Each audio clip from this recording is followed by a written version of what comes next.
لوگوں نے مغرب کا سفر کیا ہے، وہاں جہاز میں 12 کے بعد 14 نمبر سیٹ آ جاتی ہے، 13 نمبر سیٹ ہی نہیں ہوتی. یہ منحوس حضرت ہے.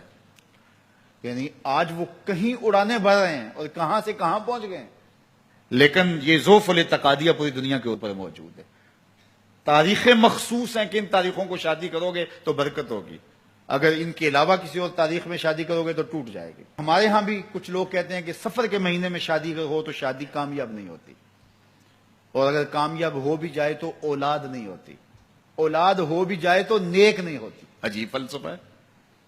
سیدہ فاطمہ تو زہرا رضی اللہ تعالی عنہا کی شادی حضرت سیدنا علی المرتضیٰ رضی اللہ تعالی عنہ سے سفر کے مہینے میں ہوئی. مجھے بتاؤ ایسی کامیاب شادی بھی کوئی ہو سکتی ہے، اور ایسا اچھا جوڑا بھی کوئی ہو سکتا ہے؟ اور پھر کہتے ہیں اولاد نہیں ہوتی، حسن حسین اور زینب پیدا ہو گئے. ایسی اولاد بھی ہو سکتی ہے. اچھا اولاد ہو جائے تو نیک نہیں ہوتی. مجھے بتاؤ حسین جیسا نیک کون ہوگا، حسن جیسا نمازی کون ہوگا، اور زینب جیسی پردے دار کون ہوگی؟ تو یہ لوگوں کی اپنی خواہشات ہیں، زبان پہ جو کہہ دیے لوگ وہی مان گئے. میں نے دیکھا ہے کہ بعض اوقات لوگ 1 گھنٹے کی تقریر سننے کے بعد بھی پھر بھی کہتے ہیں نہیں اصل ہمارے خاندان میں وہ واقعی منحوس ہے، فرق تو پڑتا ہے. جب اللہ کے محبوب نے کہہ دیا لا تیارہ، کوئی منحوس نہیں ہے، نہ دنوں میں منحوس، نہ ساعتوں میں منحوس، نہ افراد میں منحوس، ہمارے الو بھی منحوس نہیں ہے.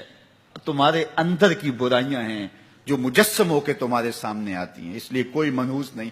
ہمارے والدین نے بچپن میں ہی ہمیں یہ باتیں اچھی طرح سے ازبر کروائیں اور ہماری تربیت اس طرح کی کہ ہم الحمدللہ کبھی بھی ذوف الاعتقادی کا شکار نہیں ہوئے. تو آپ بھی اپنی اولادوں کی ابھی سے ایسی تربیت کریں کہ ان کا توکل اللہ پر ہو، ان کا توکل اللہ کی بابرکت ذات پہ ہو، اور وہ اسی پہ بھروسہ کرنے والے ہوں. جب اس پہ بھروسہ کرنے والے ہوں گے تو زندگی سوکھی گزرے گی. کبھی مشکل آ بھی جائے گی تو پریشانی نہیں ہوگی کہ دیکھیے کبھی خنداں کبھی گریاں، کبھی اللہ کچھ عطا کرتا ہے کبھی کچھ عطا کرتا ہے. وہ محمود غزنوی کو بوڑھے لوگ محبوب تھے، لیکن سب سے زیادہ محبوب ایاز تھا. تو ایک دن اس نے اس کو خربوزہ دیا تو وہ چٹخارے لے کے کھا رہا تھا. بادشاہ نے چکھا تو وہ کڑوا تھا. کہا ایاز یہ تو کڑوا ہے.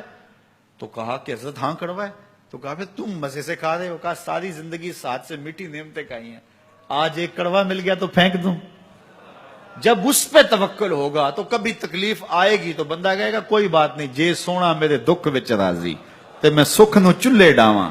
تو بندہ کہے گا ٹھیک ہے کوئی بات نہیں ہے، یہ اس پہ بھی میں خوش ہوں.